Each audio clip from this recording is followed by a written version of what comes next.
Hey there, Internet.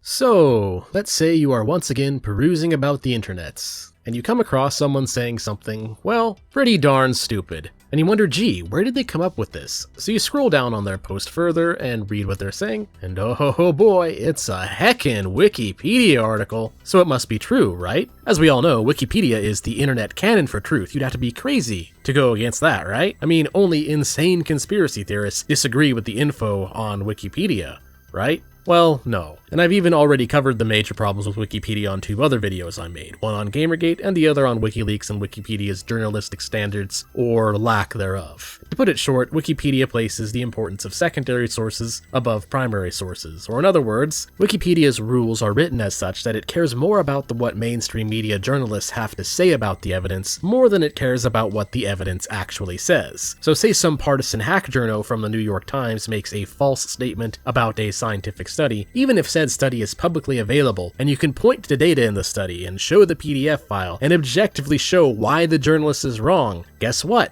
Doesn't matter. The false information wins, because Wikipedia's rules are again as such that articles end up regurgitating whatever mainstream media says, including any errors they make or propaganda they push. Which brings up an additional problem with Wikipedia, which shall be the focus of this video. You see, these same rules of Wikipedia also make it so that their articles are completely absent of critical thinking.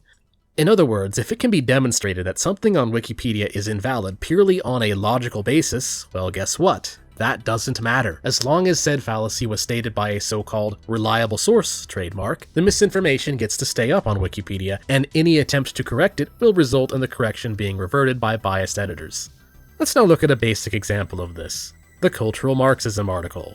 Now, Cultural Marxism is one of those things that a lot of different pundits and organizations have talked about. It's basically taking Marx's class analysis and then applying it to cultural analysis. So instead of looking at the world in terms of class warfare and class oppression, Cultural Marxism looks at differences in culture and society as central to their ideas of equality, oppression, and power and whatnot. For example, a cultural Marxist analysis of Western culture will look at unequal outcomes with other cultures, and then make the claim that various aspects of Western culture must be intentionally designed to oppress other cultures and other people and maintain the current hierarchical power structure. Or in simpler terms, it's just woketoids pointing to inequities between groups and then pushing culture wars and CRT garbage to try and flip what they perceive to be unfair hierarchies.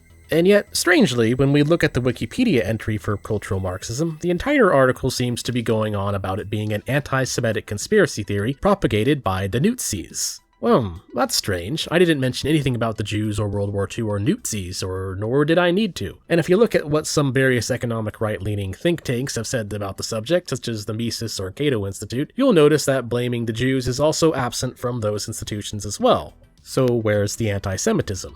Well, as it turns out, this entire Wikipedia entry is just a thinly veiled guilt by association fallacy. For example, let's say that Mark blamed a bunch of Marisa Fumos for stealing his property, and for whatever reason, this becomes an international news story about how Mark is clearly insane, as Fumos are just dolls and cannot possibly be responsible for theft. But then let's imagine that something very strange happens after this. Imagine that from then on, every time anyone wanted to talk about property theft and the problems that it causes to society, they then just accuse the person of hating Fumos. This would be a logical error, of course. Talking about problem Y does not require the blaming of group X. It is entirely possible to talk about the problems of property theft without breaking into a deranged schizo rant about blaming it all on a magically animated Fumo gang. And then it gets to the point where people actually start believing that property theft is a good thing because, hey, don't want to be associated with Mark now, do you?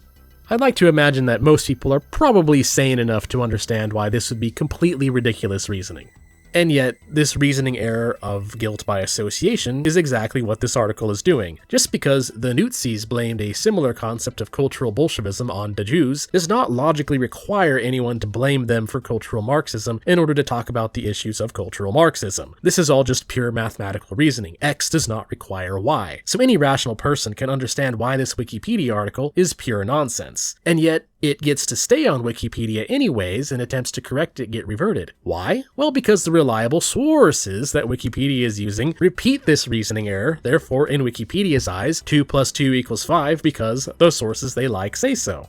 We can confirm this is the case by looking at one of the studies they cite as reliable from the Atlantis Journal. The alt-right's discourse of cultural Marxism, a political instrument of intersectional hate. The entire paper is just them basically seething about how neo-Nazis and MAGA Republicans and other deplorables and whatnot talk about cultural Marxism, therefore the entire thing must be a deranged conspiracy theory. And you don't want to be associated with those people, right? So, I mean, clearly, you can't talk about this either, or otherwise, you're an evil Nazi too! Booga booga booga. Which, on that note, there's even an additional fallacy here, trying to falsely equate a belief as if it is a conspiracy. Very few people would try to claim that preachers of a religion are engaged in some kind of conspiracy behind closed doors to push that religion. They are just preaching what they believe in. That's not a conspiracy theory, it's just different people holding different beliefs, also known as the reality of human society. So this entire research paper, if it could even be called that, is completely fallacious nonsense. It's just associating ideas they don't like with people they don't like. That's not valid reasoning, that's a guilt by association.